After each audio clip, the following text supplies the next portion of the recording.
So this is the first book in the series Ma'am Lows, which I discovered that I'm obsessed with. I outlined the reasons why I'm obsessed with it in the previous video. It's so unknown, like even if I look it up under podcasts and YouTube, there's one rabbi that's talking about it, but nobody knows about it. And I kind of blame the cover design because, it could be hip and cool. I'm always intrigued by how writers start books.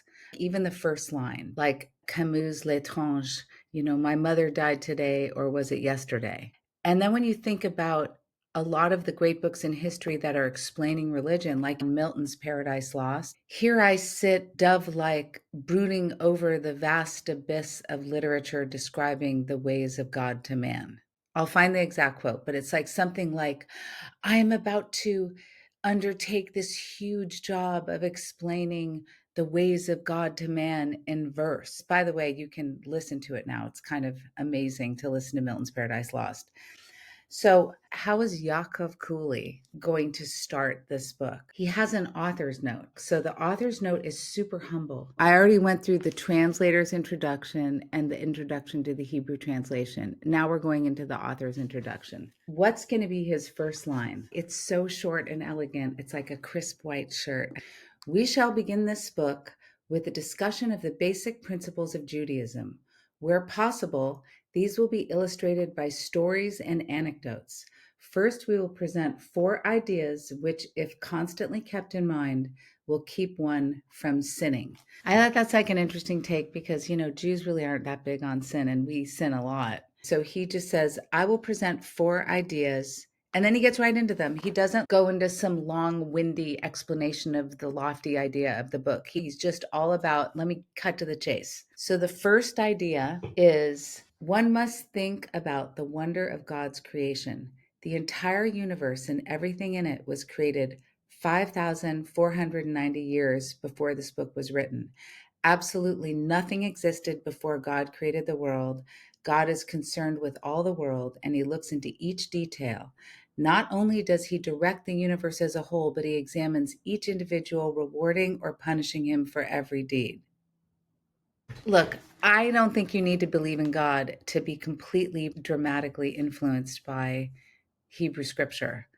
Like, I don't believe anybody can read the Torah and not be changed for the rest of their life. I just don't believe it. Your belief in God is really like secondary to whether or not you live a moral life and do the mitzvahs. This is the argument for. So I feel like I'm in this constant state as I read all this of being convinced. So that's the first idea, and it's all by itself. Okay, the second idea is really long. The second idea is that there's this huge body of literature, and you need to understand where this falls in this huge body, like that this is standing on the shoulders of giants.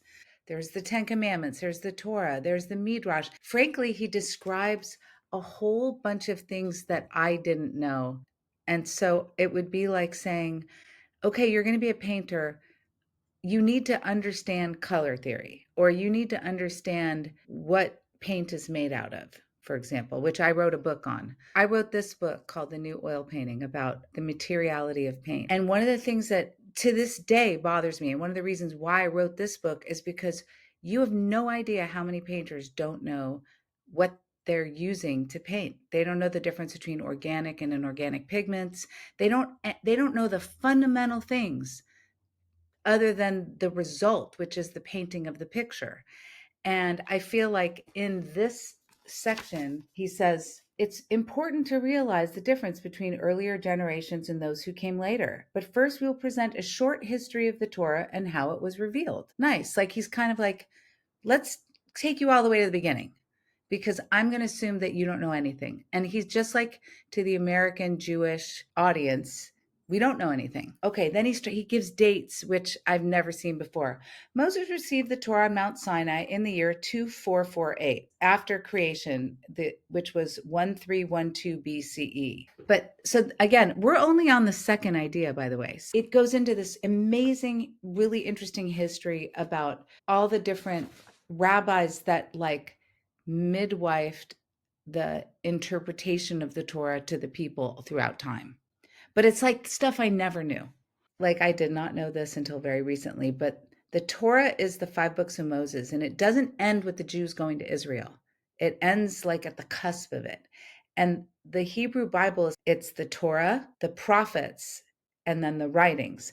Like I said, I didn't know any of this, but he kind of explains all of the writings that have been gathered. And then it says all of these writings taught the oral tradition in a similar way. And then this general state of affairs continued until the time of Rabbi Yehuda the Prince, also known as our Holy Rabbi. Never heard of this guy. A contemporary of Roman Emperor Marcus Aurelius. Marcus Aurelius wrote Meditations.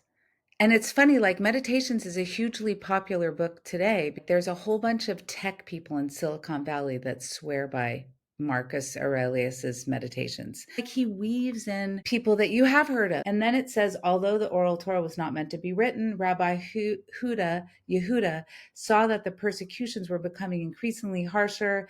And that the Jews were being scattered far and wide. So he needed to, write it down, and that there were 11 sages at his tribunal. He just goes into like the history of how it was decided that the Talmud and the Mishnah were created. The Talmud is once again capturing in words the interpretations of the Torah. Rabbi Hashoya also compiled the Midrash Rabbah on the book of Genesis. The Midrash and other books of the Torah from Exodus to the end was written by Rabbi Ishmael. So he goes into all the rabbis and he tells little stories about them. And then it says, okay, this is interesting because 40 is a really mystical number in Judaism, another thing I didn't know. But 40 days, 40 nights, 40 years wandering in the desert. Listen to this. In the following generation, 2 other sages learning from Rava, these being Rav Ashi and Ravini. Rav Ashi, who died in 427 CE, 358 years after the destruction of the Second Temple, was separated from Moses by 40 generations. And then there's an insert. Look at this. Not only does he talk about all these people, but so starting with Moses, and then these are all traced down to Rav Ashi. Like I said, the first idea is God sees and knows everything. Second idea is you must think about the Torah and its commandments. That's the beginning sentence of the second idea, and everything else falls from there.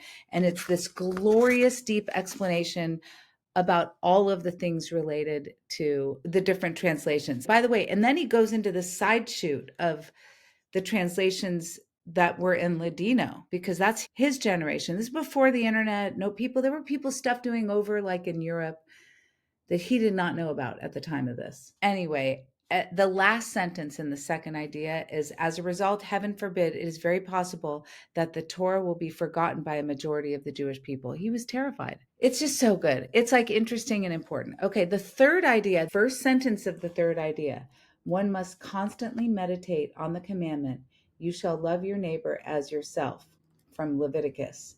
These few words form the basis for the entire Torah. He goes on to say, and this is pages, and he tells stories and it gives examples. And he basically says, whatever you do, give everybody around you in your life the benefit of the doubt.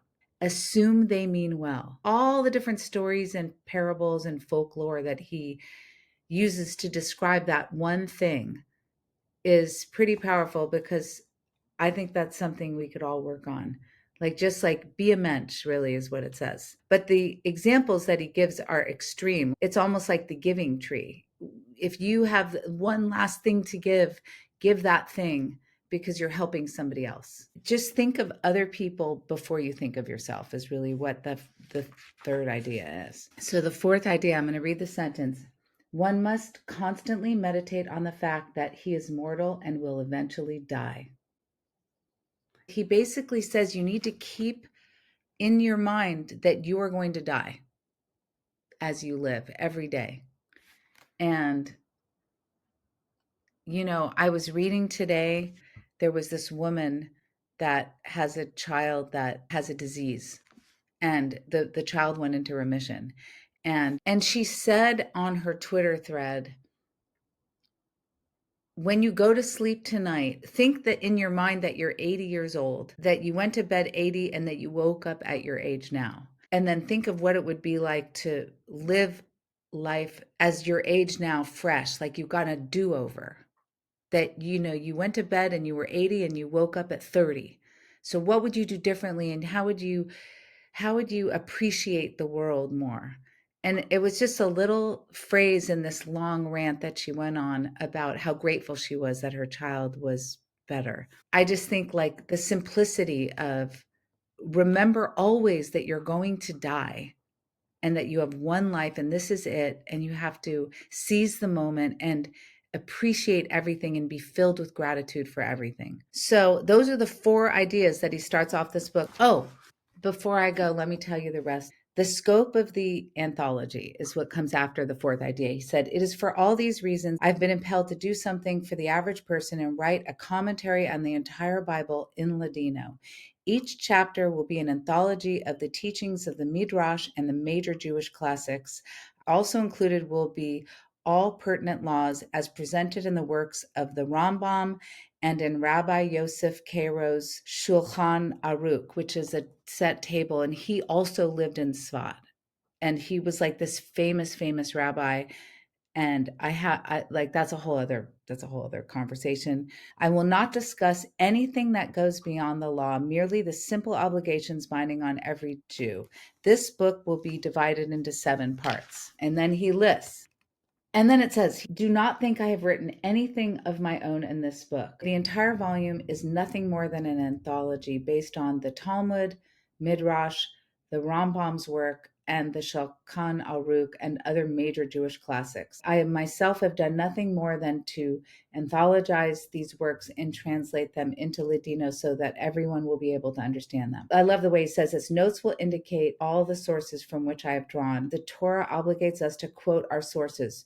A person should not mask himself in a cloak that is not his, making statements as if they were his own, and not citing their source. This would be nothing less than theft, bringing calamity to the world." Hello, Claudine Gay. Then he has a little section called the benefits. There are 10 fundamental benefits that you can gain from studying this anthology. He's making it simple. He has a parable, and then he has a section on wealth, and then he has a section on Torah study, and then he has a final word. He ends with, "To this I set my hand." Yaakov Culi, 1730, Elul 5490, and then Genesis. Okay, so that's the introduction. I don't know if I'll ever publish this video, but I wanted to just record my thoughts about all these different things as I've encountered them for our next meeting. And hopefully I can keep this up. So I'm excited to see you to talk about the introduction, just the introduction.